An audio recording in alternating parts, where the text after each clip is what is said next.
que escreveu essa carta não é nenhum dos dois Tiagos que andaram com o Senhor, nem o Tiago menor, nem o Tiago maior. Tiago menor foi assim dividido, né? Tiago maior era filho de Zebedeu, irmão de João. Ele foi morto por Herodes. O outro Tiago, ele perdeu um pouco da influência no decorrer do evangelho. Tiago menor, filho de Alfeu. Acreditam que esse Tiago que escreveu esse texto, ele era judeu, talvez Tiago, irmão de Jesus. E ele escreve as tribos judaicas, as 12 tribos, ele fala no início, ele escreve as 12 tribos. Mas hoje essa carta se refere espiritualmente a nós. E fala assim, meus irmãos. Quando ele fala meus irmãos, é aquilo que nós falamos, é uma palavra voltada a nós, irmãos em Cristo. Não é uma palavra voltada ao mundo, é uma palavra voltada a nós, que já estamos firmes na rocha. Não estamos falando aqui para o mundo, nós estamos falando aqui para você que já conhece o evangelho, que já tem uma caminhada que já iniciou. Meus irmãos, tende por motivo de grande alegria o passardes por provações. Precisamos nos motivar, estar motivados a estar alegres na presença do Senhor. Ou seja, nós não vamos acordar sempre alegres. Nós precisamos, a palavra nos motiva, a oração nos motiva, estar em Deus nos motiva. Precisamos estar sempre alegres, nos motivar a estar alegre, buscar estar alegre, porque nós sabemos em quem nós temos crido. E a nossa esperança não está aqui, não está na economia, não está nas coisas deste mundo. A nossa certeza, a nossa alegria está em Deus. Está no Senhor que nos justifica. Motivo de grande alegria o passardes por provações. E quando a gente fala motivo estar alegre diante das provações, remete ao que nós esperamos, entendemos o melhor do evangelho. Lá o que o Senhor Jesus fala nos capítulos 5, 6 e 7 de Mateus, no Sermão da Montanha, que o maior serve o menor. Ele não fala lá, mas ele vai falar depois, o maior serve o menor, e aqui nós estamos. Essa unção foi somente para isso, para dizer o seguinte: vocês são pastores, mas vocês estão aptos para servir os menores, aqueles que acabaram de chegar. É onde se perde para se ganhar, é onde se morre para viver, para encontrar vida em Jesus. E esse é o evangelho, é um paradoxo que nós não podemos comparar com o mundo, porque as coisas de Deus não são as coisas desse mundo, são as coisas espirituais. É onde se morre para se viver, para se achar vida em Jesus. É onde se dá para se receber. É aquilo que o Fábio acabou de falar aqui. Se a gente olhar para a realidade, olhar o salário e dizer o seguinte: eu vou dizimar na casa do Senhor, é totalmente loucura, insano, mas é para o mundo. Porque para nós que dependemos de Deus, é a nossa verdade, é a nossa fé, é o que nos move. Não nos movemos por vistas, nos movemos por fé.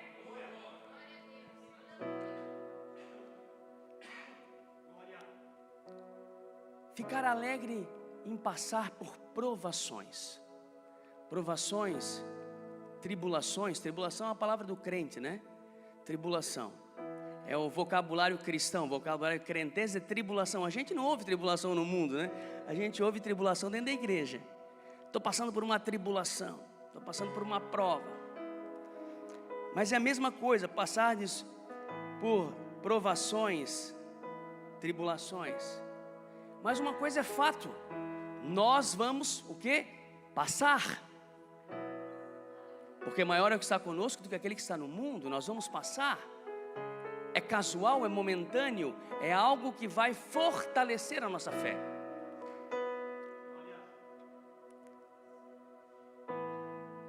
Queridos, e essas provações? Eu dou uma olhadinha aqui no meu, que se eu vou longe aqui, capaz de me perder. Eu vou olhar aqui um pouquinho do meu esboço. E essas provações, né? Tem provações que não são provações. Tem provações que a gente buscou com a própria mão da gente. Um negócio mal feito, sem consultar o Senhor. Um passo mal dado, um caminho errado. Algo que a gente fez e não meditou, fez pelo impulso, fez por uma razão, uma emoção. A emoção gera a gente errar muito, faz a gente errar muito. A emoção, a gente fica emocionado e vai lá e faz um monte de besteira. Não, esse pessoal aí que vai nesses campos de futebol, né, eles se emocionam ao máximo, lógico que daí já estão drogados, bêbado, etc e tal. Daí ele sai quebrando tudo, e metrô, e uma torcida contra a outra. Daqui a pouco um vai para a cadeia. Eu tenho certeza que quando acaba na cadeia, ou quando acontece alguma coisa nesse tipo, ele repensa e pensa assim: não precisava estar aqui. Em várias situações, não só assim, pessoas que agem de cabeça quente e tem um resultado ruim por um passo mal dado, e depois cai em si. A gente vê tantas coisas, e no nosso meio não é diferente. Não estou falando que a gente comete assassinatos, mas a gente faz coisas erradas que fogem muitas das vezes de provações que o Senhor nos dá. Porque essas provações que o Senhor nos fala é para nosso crescimento espiritual, para que nós venhamos a ser testados e depois aprovados. E muitas das coisas também são feitas pela nossa mente, porque a nossa mente, ela produz pensamentos. Os pensamentos, eles geram sentimentos em nós. Sentimentos desencadeiam ações que acabam nos levando a um resultado ruim. Problemas de pessoas que entram em pensamentos ruins, ali começam a gerar sentimentos, entram em processo de, fugiu o nome, depressão, por pensamentos do passado, busca de coisas que poderia estar buscando na palavra de Deus, poderia estar buscando pensamentos em Deus. Pensamentos seguros são os pensamentos em Deus. E tem essas provações que realmente o Senhor nos permite passar, para desenvolver em nós um fortalecimento espiritual, para que venhamos a estar firmados na rocha e não variar mais, não sofrer variações, como fala a seguir, versículo 4. Ora, ou melhor, desculpa, deixa eu ficar aqui ainda. 3, sabendo que a prova de vossa fé desenvolve a perseverança. Versículo 3. Sabendo, nós temos que saber, porque estamos passando por isso. Nós temos que ter certeza, quando nós estamos diante de uma provação, que veio do Senhor, que é o momento, e nós precisamos entender, é momento de estar mais firme. Nós precisamos reconhecer, saber que essa prova a prova da fé desenvolve a perseverança. Lá maior. Cada vez que a minha fé é provada, prova da nossa fé, tu me dás a chance de crescer um pouco mais. As montanhas e vales, desertos e mares que atravesso me levam pra perto. As minhas provações não são maiores que o meu Deus, e não vão me impedir de caminhar. Se diante de mim não se abrir, Deus vai me fazer andar por sobre as águas, rompendo em fé.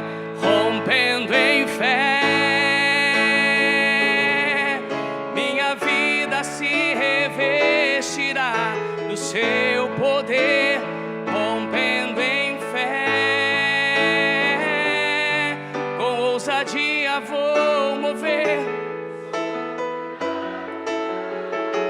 vou lutar e vencer.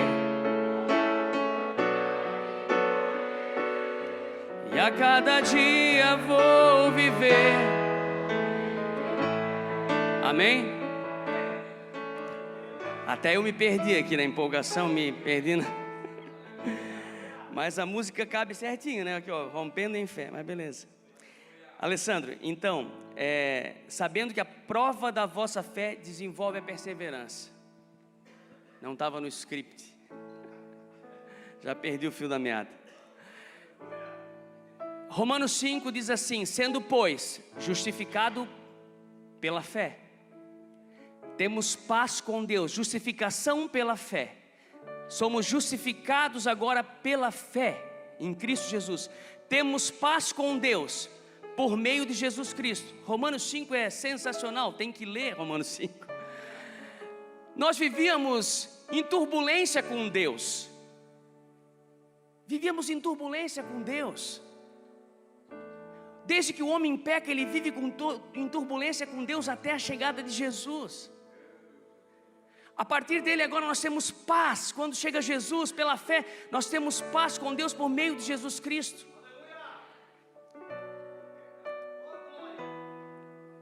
E a paz que gera em nosso coração a fé e nós caminhamos com Cristo. Continua, versículo 2 de Romanos 5 diz assim: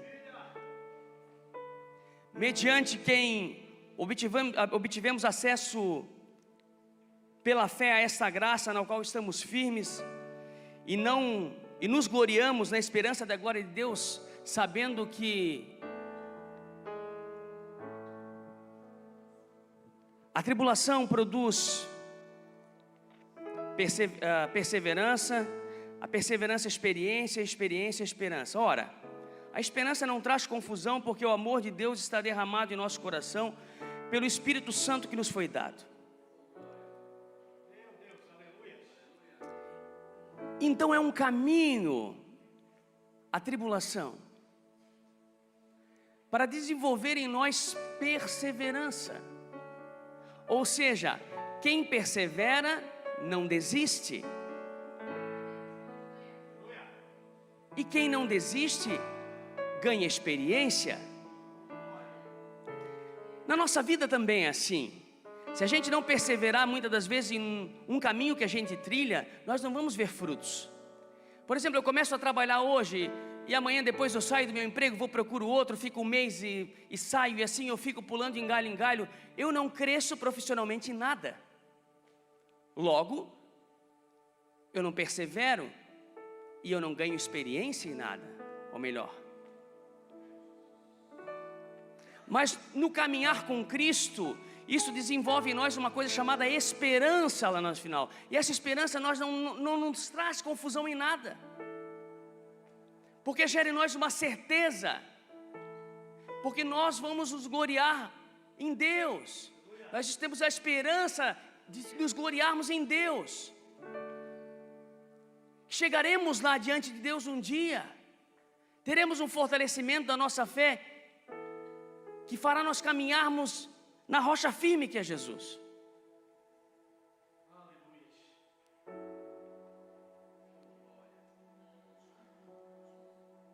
Ora, a perseverança deve terminar sua obra para que sejamos maduros, completos, não tendo falta de coisa alguma.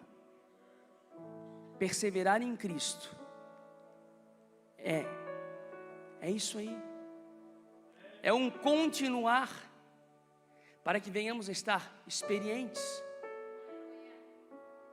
para que não nos vá faltar nada lá no final, para que nós sejamos completos. Efésios 1:6, aquele que começou a boa obra, ele a aperfeiçoará até o dia de Jesus Cristo. Nós estamos sendo aperfeiçoados, e essas provações são para nos aperfeiçoar dia a dia. Poxa, mas agora essa turbulência de novo, acabei de passar por uma agora, Deus, estou diante de Ti, estou orando, não fiz nada de errado, estou caminhando certo aqui, estou colocando tudo diante de Ti, meus planos, meus projetos. Vem a provação, vai passar, fica firme, O resultado é certo no final. O Senhor já nos garantiu a vitória. Nele nós somos mais que vencedores. Essa é a certeza nossa, a certeza do cristão, que nós somos mais que vencedores. Hoje eu falando com Deus, eu falei assim: Senhor, Tu me conheces, Tu conheces o Ricardo mais que ele próprio. Tu me conheces antes de eu ser gerado, Tu já me conhecias. Tu sabes todos os meus caminhos, Tu sabes todos os meus erros, Tu sabes o meu futuro.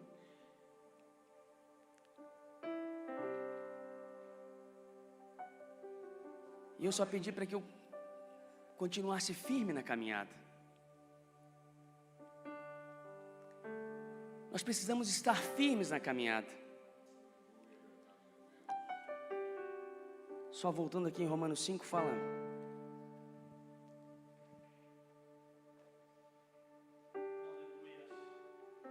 Mediante quem obtivemos acesso pela fé a esta graça, na qual estamos firmes.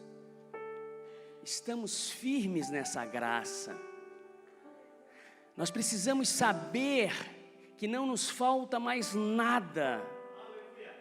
Em Cristo nós já temos todas as coisas. Não precisamos mais sair daqui para qualquer outro lugar, carregar nada nas costas. Estamos firmes na graça. Essa graça, ela supre tudo.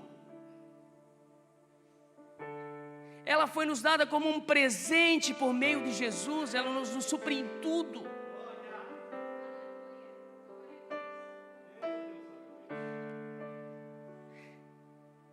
Para que sejamos maduros e completos. Queridos, o fruto, nós precisamos dar fruto, mas sermos maduros. Porque o fruto ele tem que gerar vontade em pessoas de querer ser como a gente, né? Pegar esse fruto aqui. Se ele não for maduro, né? Se nós não estivermos completo em Cristo, esse é o caminho para que nós venhamos a estar completo. E esse completar é todos os dias. Toda essa caminhada que nós estamos fazendo aqui está nos gerando um aperfeiçoamento em Cristo. Ninguém aqui é perfeito. Eu não sou, pastor Marco não é, todos nós temos defeitos. Minha esposa não é, ela acha que ela é. Não, brincadeira. Todos nós temos defeitos. E esse caminhar com Cristo, ele está nos polindo. E essas provações nos fazem isso. Elas nos forjam. Nós não somos fabricados por moldes, nós somos forjados. O Senhor pega a gente lá, aquele ferro bruto, coloca no fogo e bate, vai batendo, vai batendo. Não é como que o Chiquinho conta, uma história que ele conta, eu vou contar aqui. Tem umas histórias do pai que é engraçada. Ele disse que um cidadão, ele tinha uma barra de ferro grande, um ferro bem... E ele pensou, eu vou levar no ferreiro, né, Mateus? Lá no seu Valdir ali, que fez o suporte pra gente. Vou levar lá no ferreiro e vou ver o que eu posso fazer com isso. Chegou lá e disse assim, o que eu posso fazer com isso? Consigo fazer uma espada? Não, dá para fazer uma espada. Então o ferreiro botou no fogo, bateu. Uma semana depois ele voltou lá e disse assim, a espada está pronta? Não dá. Não dá mais para fazer uma espada, dá só para fazer um facão. Voltou uma semana depois, o ferreiro bateu e não deu de fazer o facão. Ele chegou lá, poxa, mas não deu a espada nem o facão, então o que dá? Dá um canivete. Bateu, botou no fogo, bateu e não deu nada. Chegou um dia depois, o cara foi lá pegar o canivete, né? Frustrado para pegar o canivete. Olha, não deu para fazer o canivete. Mas meu Deus, então o que dá para fazer esse ferro todo ali que eu trouxe para ti? Dá para fazer um tixil. Daí ele falou, o que é um tixil? Não, mas então faz esse tixil. Daí o cara aqueceu o ferro que sobrou e jogou na água. que nós não acabamos num tchio, queridos. Que nós venhamos a deixar o Senhor bater e a gente se moldar no momento certo. Caminhar e morrer na praia, não dá. Não é pra gente. Não estamos aqui para perder tempo. E nós somos moldados na mão do Senhor. E cada um é diferente. A forja é isso. Tu podes fazer vários, mas sempre um vai ter um pouco mais de peso de aço, uma deformidade diferente. Nenhum é igual, porque nós somos forjados no fogo. O Espírito Santo está nos forjando para estar com o Senhor diante daquele dia. E nós vamos dizer: valeu a pena, Senhor, passar por essas provações, por essas dificuldades, valeu a pena. Valeu a pena. Tudo que a gente passou lá valeu. Foi um aprendizado. E que nós venhamos a nos fortalecer para resplandecer a glória do Senhor. E que as pessoas vejam em nós essa diferença. A diferença entre o que serve a Deus e o que não serve. Ora, versículo 5. Se alguém de vós tem falta de sabedoria, peça a Deus, que a todos dá liberalmente e não censura, e lhe será dada. Ou seja, o Senhor está dizendo aqui, ei, a palavra de Tiago está dizendo assim, ó, o Senhor dá sabedoria. Mas nós precisamos entender uma coisa, que em nós falta sabedoria. Falta muitas das vezes em nós humildade para gerar um entendimento de que nos falta sabedoria para atuar em várias situações da nossa vida, ou até mesmo na igreja. Nos falta sabedoria. E o Senhor, Ele dá sem olhar a ninguém. Ele dá deliberadamente. Provérbios 2. Filho meu, se aceitares as minhas palavras, e esconderes contigo os meus mandamentos, para fazeres atento à sabedoria o teu ouvido, e inclinares o teu coração ao entendimento, se clamares por entendimento e por inteligência, ergueres a tua voz, e como a prata a buscares, e como tesouros escondidos a procurares, então entenderás o temor do Senhor. O temor do Senhor é o princípio da sabedoria. Primeira coisa, temor ao Senhor.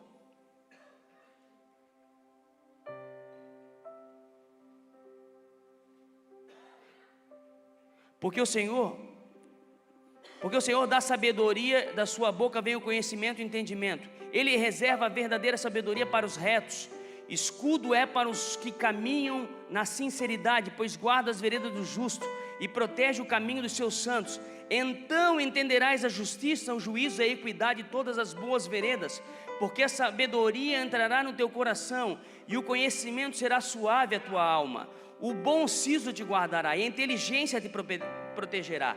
A sabedoria te livrará do mau caminho e dos homens que dizem coisas perversas, que deixam as veredas da retidão, para andar pelos caminhos das trevas. Até aqui, amém? Eu acho que deu de entender, né? Que a sabedoria que vem de Deus,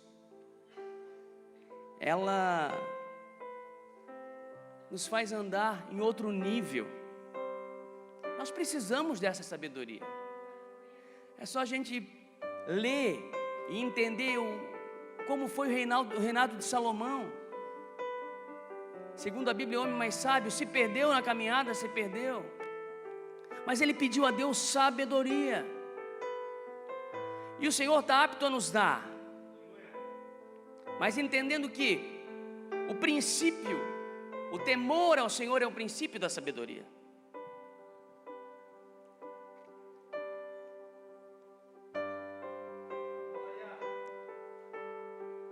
Peça, porém, com fé,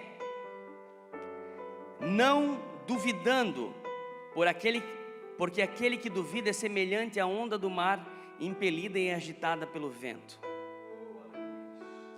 Não pense tal homem que receberá do Senhor alguma coisa. Ou seja, a dúvida anda de contramão à fé. A dúvida nos impede de acessar as coisas de Deus. E a dúvida, ela está presente em nós. E a gente tem que lutar contra a dúvida. Porque a gente tem que entender que a dúvida, ela inibe o agir da fé. Quando nós começamos a orar e vem a dúvida, e é só pela misericórdia de Deus, porque orar por coisas sobrenaturais sabendo que é impossível, com a mão ali dizendo: Senhor, Tu vai fazer um milagre. Não podemos nos deixar ser motivados por dúvida, mas sim por fé. E nós queremos acessar sabedoria. Se nós duvidarmos que o Senhor pode nos dar, nós não vamos acessar, nós vamos vacilar, sermos inconstantes. Efésios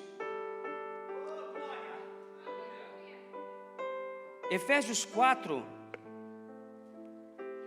4:14, para que não sejamos mais meninos inconstantes, levados ao redor por todo o vento de doutrina, pelo engano do homem, que com astúcia induzem ao erro.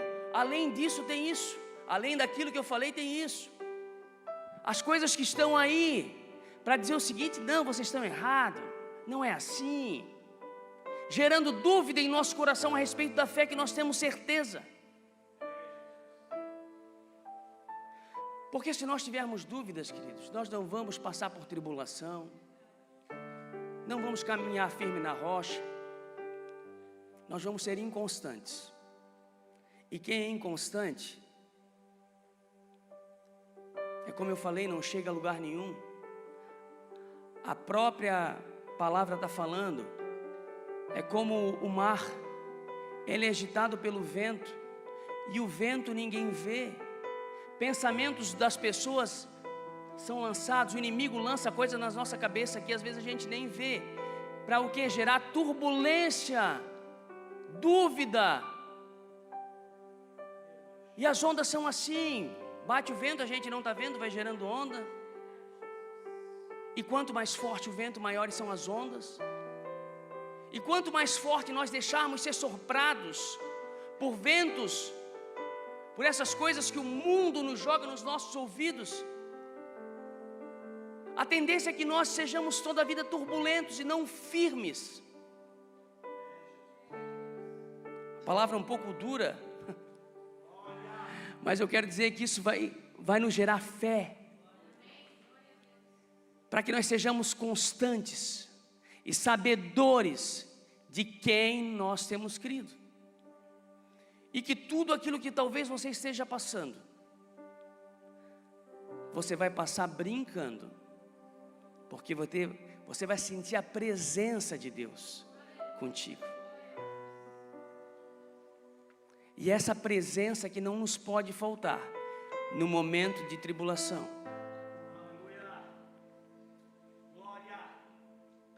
Glorie-se na condição humilde, verso 9.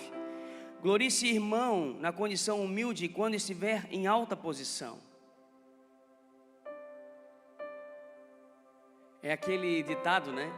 Que diz: quer conhecer a pessoa? Dá poder para ela. É certeiro isso. E nós, como cristãos, a gente tem que dar o bom exemplo. Não é recebendo poder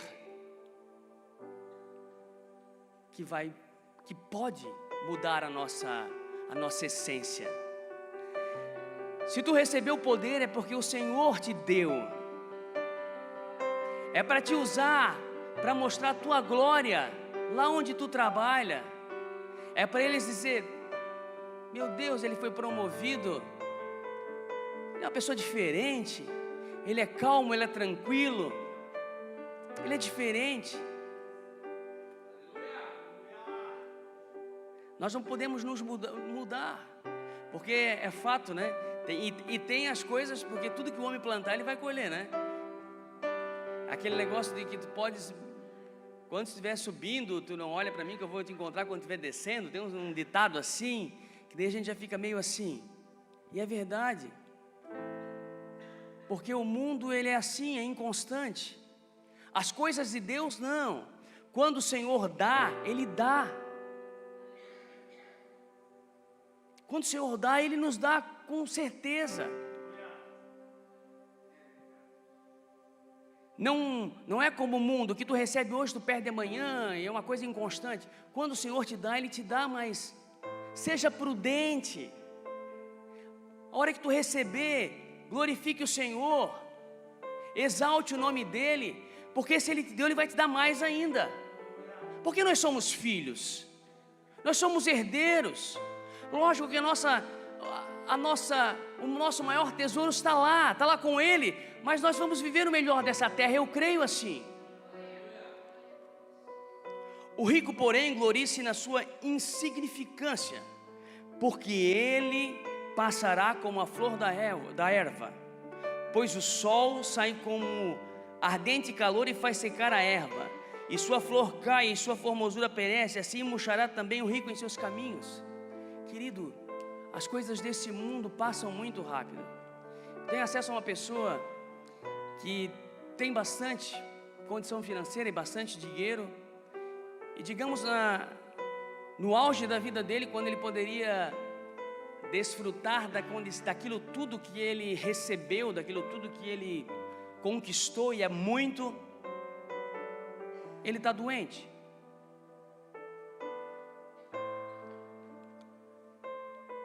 Ele está doente, tem uma doença talvez incurável para a medicina. Se render ao pé do Senhor, eu creio que o Senhor, pode um passe, só num olhar é o suficiente, para mudar a história. Mas a gente vê com isso que as coisas desse mundo são muito passageiras. O próprio Salomão fala isso. Tudo que ele fez, quando a gente lê Eclesiastes 2, Eclesiastes 3, ele fala que tem que ler todo o capítulo lá, mas assim, resumindo, tudo é vaidade, tudo que eu conquistei debaixo do sol. Ele já estava na frente, porque debaixo do sol ele já estava entendendo que o sol, ele já estava até entendendo que a terra era redonda, que o sol nascia e se punha e voltava, tudo voltava ao ciclo normal e nada se fazia diferente na terra. Lógico, se muda um pouco a paisagem, cresce prédio, mas a vida não muda. Nós nascemos e envelhecemos, quantos já se foram? Estamos aqui, temos que aproveitar e estar com Cristo. Eu não vou acabar a mensagem. Pois o sol sai com seu ardente calor e faz secar a erva, a sua flor cai e a sua formosura perece, assim murchará também o rico em seus caminhos. A vida é assim. Bem-aventurado o homem que suporta a provação, porque depois de ter passado na prova, receberá a coroa da vida, que o Senhor prometeu aos que o amam. Nós entendemos isso. Vamos passar aqui e estaremos diante do Senhor um dia. Estaremos com o Senhor. É a nossa coroa, é a salvação. As provações nos fortalecerão para estarmos firmes nessa graça que nos foi dada. Ninguém ao ser tentado diga: sou tentado por Deus, pois Deus não pode ser tentado pelo mal e Ele a ninguém tenta. Cada um, porém, é tentado por sua própria cobiça, quando esta o atrai e o seduz. Depois, havendo esse desejo concebido, dá luz ao pecado, o pecado sendo consumado gera a morte espiritual.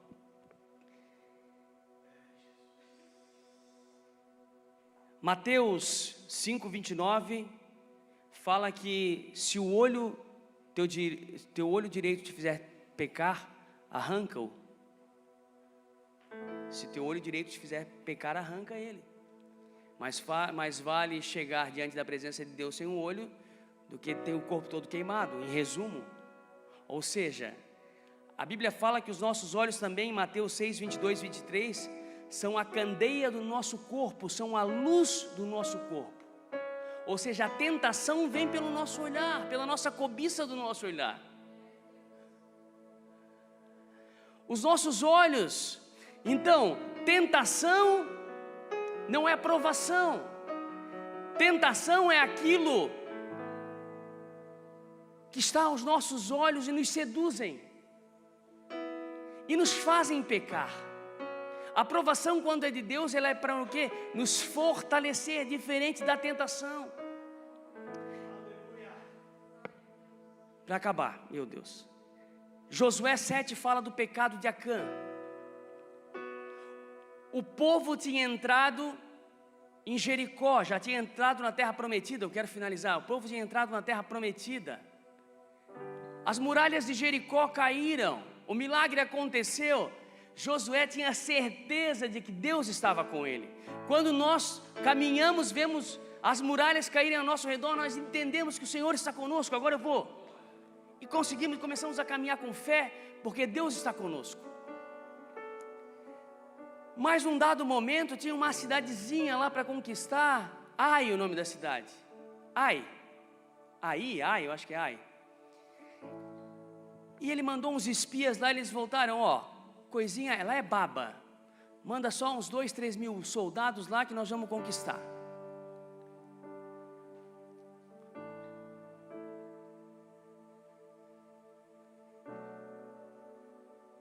Só que ele tinha conquistado antes, quando eles conquistaram, acho que Jericó, eles conquistaram, aí foi depois que eles levaram, antes deles levar a surra? Isso, não, aí foi depois, né? Jericó foi primeiro, mas foi em Jericó que eu quero resumir, que Acã pegou os, em Ai? O que acontece é o seguinte, eu não quero entrar na cidade, vai dar confusão aqui, mas tudo bem, eu me perdi aqui no contexto, mas para você resumir, quando Deus manda eles invadirem uma determinada terra, vamos falar assim, uma determinada terra, era para eles matar tudo e não levar nada. Um certo cidadão achou o seguinte, não, ninguém está vendo, levou uma capa, levou 2,4 kg de prata, mais 600 gramas de ouro e escondeu na tenda dele. Daí quando foi para conquistar a cidade de Ai, mandaram, os espias disseram, não, é tranquilo, vamos para lá, leva só 2 mil soldados. Foram lá e levaram um couro do negócio, perderam 36 soldados e saíram correndo. Daí Josué se colocou diante de Deus e disse o seguinte, mas Senhor, agora aqui os cananeus vão descobrir que nós perdemos feio aqui, vão matar nós tudo. Resumindo, se colocou diante de Deus e Deus disse, tem pecado escondido aí. Chamou toda a congregação. E o que aconteceu? Acã foi lá e falou do seu pecado. Falou o que ele tinha feito, desobedecido à ordem do Senhor. Em resumo, foi apedrejado, morreu. Ele e toda a sua descendência por causa de um pecado. Onde ele pegou esses objetos, agora eu não sei, se foi em Jericó, eu acho que foi em Jericó, porque Ai era a segunda cidade. Era para eles terem não levado nada, bem isso, não era para eles terem levado nada, ele foi lá e escondeu, achou graça aquela capa, ninguém está vendo. E muitas das vezes é assim, a gente acha que ninguém está vendo, mas o Senhor está vendo. A gente é tentado e o Senhor está vendo. Depois Saul não foi diferente. Deus manda, ele vai lá, mata tudo esse pessoal ex-amalequita aí, que eles estão devendo para mim lá, que já fizeram mal ao meu povo lá atrás, mata tudo. Daí ele vai lá, dá uma de bonzinho, deixa o rei vivo, não matou, e tudo que era ovelhinha, cabritinho, boi, ele levou. Daí Deus diz para Samuel, vai lá, eu me arrependi de colocar Saul como rei, vai lá e fala para ele que ele já perdeu o reinado, Daí quando ele chega, Samuel chega diante dele, o que é que ele fala? Não, mas eu vou vou fazer aqui um sacrifício. Daí sai aquela célebre frase que diz que é melhor obedecer do que sacrificar. É melhor obedecer a Deus do que sacrifício, querido. Não adianta, se tu não obedecer, não adianta tu vir aqui dobrar o joelho e orar 2, 3 horas se tu não obedecer. Meu Deus, eu estou batendo na igreja. Mas eu quero dizer com tudo isso, eu quero dizer que você vai passar por provação e você vai vencer, amém? E para finalizar, Davi, agora está só na televisão aí, é só ver. Os olhos, a candeia do corpo. Lá de cima do palácio ele vê a moça bonitinha tomando banho. Pecou. Uma geração destruída. Incesto na sua família, assassinato, decorrência de um pecado. Ele tentou maquiar o pecado, tentou até matar, até assassinar o próprio marido de Betseba. Você sabe a história.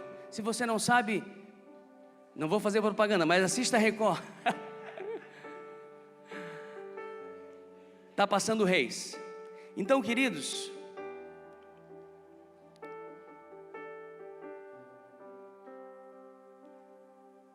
não perca tempo. Não perda tempo. Seu tempo é precioso. Vigia. Vigiai e orai, para que não caias em tentação. As provações vão ser enviadas para te forjar, te fortalecer. Mas as tentações, se virem, elas vêm com um intuito, porque o diabo, ele quer fazer isso, tentar nos derrubar, nos enfraquecer na presença do Senhor. Que sejamos constantes, porque vai valer a pena.